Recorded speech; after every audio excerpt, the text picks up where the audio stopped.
truth is self-evident that all men are created equal. They're endowed by their creator, not their government, with certain unalienable rights. And that is the legitimate truth about the definition of family, the definition of marriage, the parental rights, everything that we are as human beings made in the image of God. God gives us our rights. They're pre-political. So then when our founding fathers were looking at setting up what's the best government system to preserve and protect those rights that God gives, they created this document called the Constitution, which gives our government specific limited powers for the sole purpose and responsibility to preserve and protect what God has already given us. So when someone asks, it's this so-called right to abortion, for example, and that's constitutional. Well, no. So-called, because it's not at all a right, because it's not God-given. Of course, he doesn't give us anything about the right to take the life of an unborn child. And so, of course, that's not constitutional, because there's nothing in the Constitution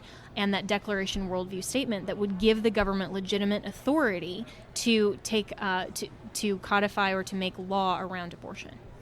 Jenna Ellis, constitutional law attorney, joining us today here on the Meeting House on Faith Radio. We are at National Religious Broadcasters 2019 in Anaheim, California. Well, it is just remarkable when you really think about the founders and what they crafted. They basically took, as you mentioned, I like what you said in the Declaration of Independence, that there is a worldview statement, and it talks about these rights being self-evident. In other words, we can see them. They are tangible rights. They are self-evident if we'll just look at them and see them. And there's so many in this culture in which we live that they don't see these self-evident rights. They want to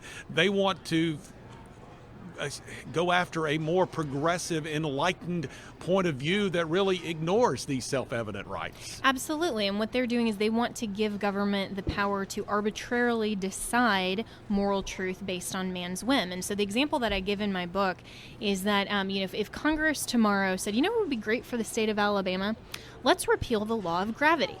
And we can all fly, and see, and exactly, that's the response, is that we would laugh because we know that the legislature doesn't actually have that authority. They may think they do, they may claim it, they could pass all kinds of bills and resolutions, nothing would actually change, right? So they don't have that power. In the very same way, government does not have the legitimate power to codify anything that goes against moral truth of God. And so they don't have the legitimate authority to say that you have a right to abortion or to pass abortion law. They don't have the right to foreclose parental rights or to foreclose religious liberty or freedom of speech, all of these things that are God-given.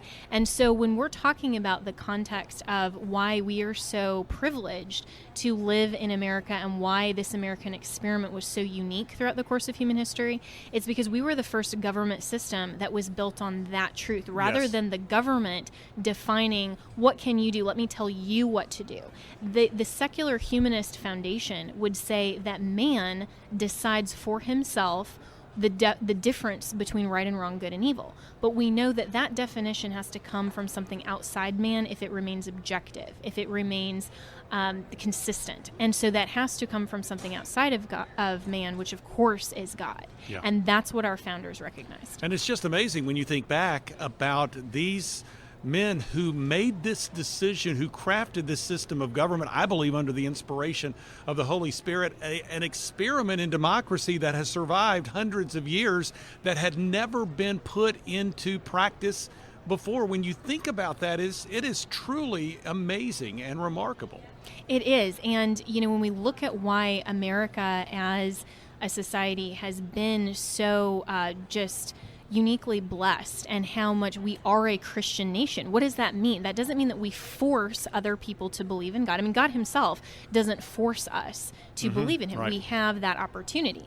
But what our founding fathers recognized, that we are a Christian nation, and how we can defend that premise is to say we are founded on the Christian worldview. We are founded on the premise that government doesn't give us our rights, God does. And so, for example, if you say, I have a First Amendment right to freedom of speech, that's not precisely accurate. I have a God-given, fundamental, unalienable right as a human being made in the image of God to freedom of speech, free exercise of religion, to worship God in society how I choose, according to my conscience, that the government is obligated to preserve and protect.